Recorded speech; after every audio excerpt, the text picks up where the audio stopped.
প্রিয় দর্শক, আমরা দেখছি ঢাকা মহানগর উত্তর রূপনগর থানাধীন এলাকায় 6 নং ওয়ার্ডে টপ ব্লক এলাকাতে আজকে আমরা দেখতে পাচ্ছি যে রূপনগর থানা স্বেচ্ছাসেবক দলের যে যুগ্ম আহ্বায়ক হারুনের নেতৃত্বে একটি শহীদ রাষ্ট্রপতি জিয়াউর রহমানের বীর উত্তমের ৪৫তম শাহাদাত বার্ষিকী উপলক্ষে দোয়া ও তবারক বিতরণ অনুষ্ঠান আয়োজন হয়েছে।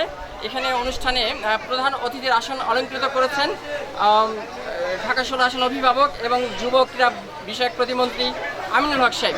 আজকের এই অনুষ্ঠান সম্পর্কে একটু প্লিজ বলেন আরুন ভাই। জি, বিসমিল্লাহির রহমানির রহিম।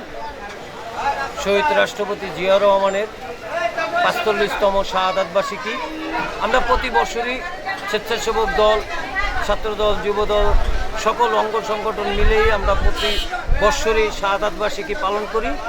তো তার পর্যায়ক্রমে এবারতে আমরা ৪৫তম শাহাদাত বার্ষিকী স্বেচ্ছাসেবক দল, ছাত্রদল, যুবদল, সকল কৃষক দল, সকল অঙ্গ সংগঠনের মিলে আমরা আজকে এই শাহাদাত বার্ষিকী পালন করেছিলাম।